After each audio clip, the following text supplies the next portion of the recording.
Again, this one right here is cover 0, look, but they're going to call cover 1. That means that a linebacker, one of those linebackers, has to guard A on the tight end right there. You can get yourself into trouble, especially with cover 1.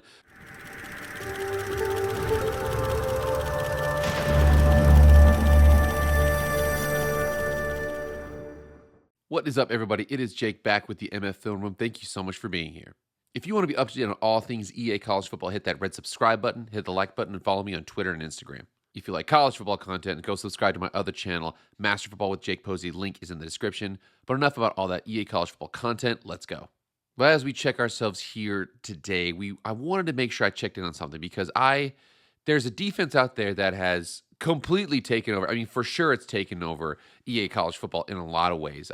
And I think that now it's taken over, especially at certain levels. There are ways to counter it for sure, and we're going to go over those ways. But there's one defense that has completely taken over EA College Football. I mean, Madden for that fact. Lots of different ways for this defense to take advantage of the offense, and it just offers so many cool advantages that we have to discuss it. I'm talking about none other than the double mug look. And here we are on CoachCooffootball.substack.com, and you see what this double mug pressure looks like. We see the offensive lineman here, two linebackers right over the center, defensive tackles are outside of the guards, and then the defensive ends are technically in what's called a wide 9 stance there. So for that right there is such a dominant pressure, especially because when you're talking about a pass play, you're going against a shotgun offense. You've got an open edge where there's nobody outside here. It's just quarterback and defensive end and lineman, and all he's got to do is beat him. He gets to the sack right there. It is such a dominant look out there. Like I said, if you literally have to have it in your playbook in order to be a complete defense, in my opinion. I actually asked Google's AI who actually invented it, and I got some weird answers. I got like Mike Pettin. I've got Leslie Frazier. I also want to say I remember Rex Ryan using it. I don't exactly know who created it. And again, if anybody can find that information out, please let me know because the double mug pressure is absolutely dominant. So what we're going to do in this video is we're going to go over 3 key things to remember when you're running your double mug, because you can't just run it in all different instances. There are ways that it is strong. There are ways that it is weak. I'm here to maximize the ways that it is strong. Let's get into tip number 1.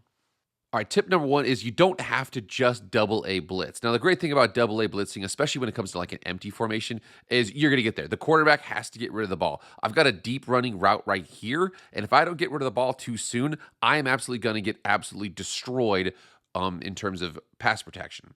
And even this play right here, getting rid of the ball really quickly. See that X route? I'm going to throw that X route. The problem is those defensive backs are trained to get up the field as soon as possible. And if you're too late there, you could have a pick, potentially a pick 6. Again, double A blitzing is super, super dominant. Now, you don't just have to double A blitz against it, and you don't just have to use it against empty. As an example, I've got a really cool little pressure right here where I've got hard, flat defenses. What I'm going to be trying to do is I'm going to try and get the ball off. The problem is I really kind of don't know where to get rid of the ball at, and the offensive lineman can't handle it either. In the same way that having a bunch of offensive players close to each other to protect the offensive line and to have protect against running man coverage, the defense is going to do the exact same thing and kind of take that space away from them. Again, just because you have double A pressure, you don't have to necessarily call double A blitz, but you can bring lots of crazy pressures. You have to read each individual guy across the line in order to see who's coming, who's going. It's a very difficult defense to stop. And this is a more traditional set right here. So we've got doubles, we've got our Y off, and again, you can still run that double A pressure. You don't have to necessarily blitz. Like, again, you don't have to blitz every single time. There's a lot more uses for it in terms of creating a different look for the offense to read, having to actually go through your progressions, who's coming, who's going. Again, you don't have to just double A blitz with this. It's very dominant against multiple different formations in terms of passing. So you saw that there. Tip number 1, you don't have to just middle blitz 0. So middle blitz 0 is awesome. You should do it more than you're not doing, obviously, when you have that look. But again, the cool thing about this is that they're awesome.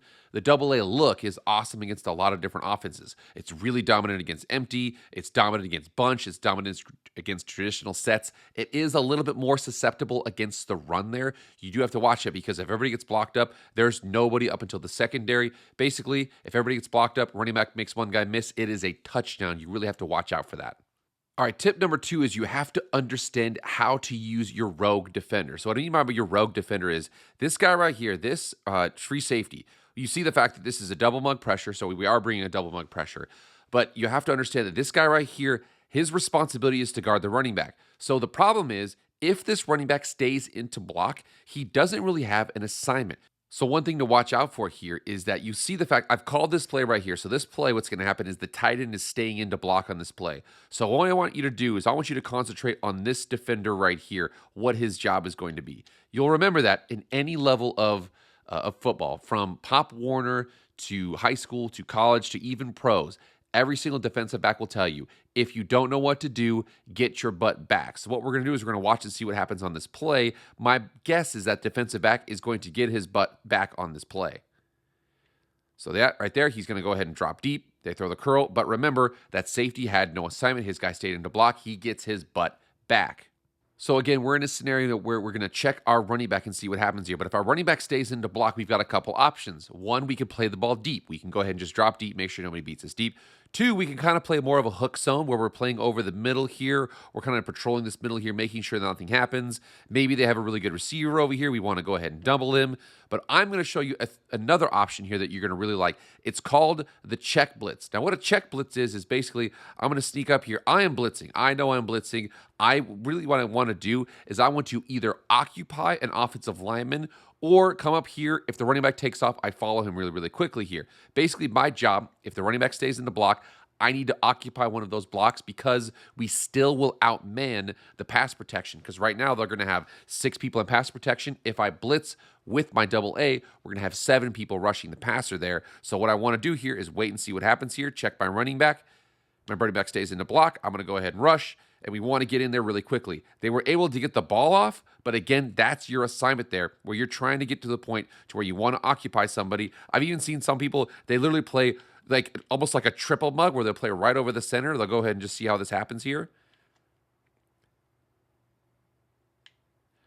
And somebody's free and he gets to the quarterback. That right there is what you do. It's called a check blitz. I'm really just trying to occupy an offensive lineman. If the guy who I'm watching on for my man coverage goes on a route, I go ahead and take him, but I'm trying to occupy a blitzer or a pass blocker in order to help one of the free rushers get free. So again, tip number 2, understanding how to use your rogue defender. There's a couple options there. So if you're the guy who's in Double A Blitz and you are like, okay, I don't really have an assignment there, either get deep, that's an option there. You can get to a hook zone, kind of play that little yellow zone underneath. You can double somebody. I prefer to actually blitz or do a check blitz. All I'm trying to do is I get up there, I'm just trying to occupy an offensive lineman. If my running back goes out on a route, I go ahead and get him. That's how you can kind of use yourself at a more effective way for your double mug pressure there.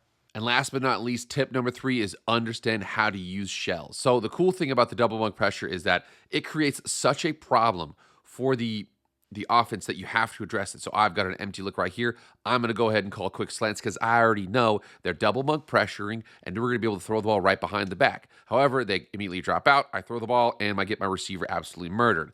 One of the things that I've done here is I set for the defense, I've set them to be a double mug cover 3 match. So cover 3 match is actually a really dominant one to use because what's going to happen is that the guys will eventually run into zones and then they'll match up into man-to-man coverage here. So for this one right here, I think I'm going to beat him with my hard crosses. But again, the problem is those guys are sitting right there. I think he caught it. But again, you don't want to do that more often than not. You're going to throw some picks. You're going to get your receivers absolutely jacked up. Using shells is going to be really, really dominant for you.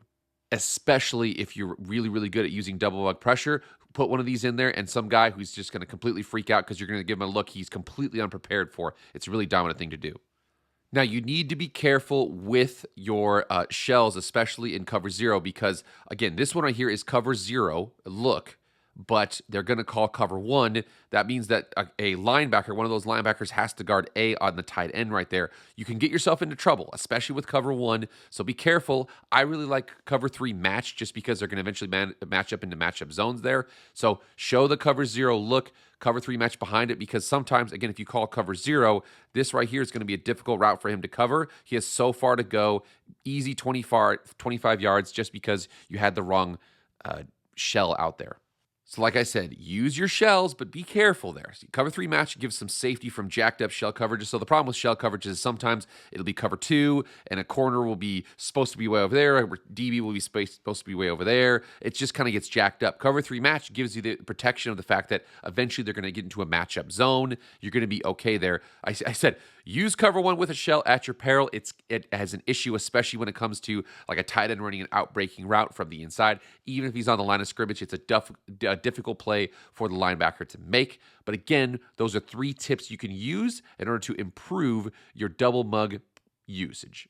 I still love this defense. Again, it's awesome. Everybody has to have double mug in their game. You also have to make sure that every single offense has to address double mug if you're given that pressure.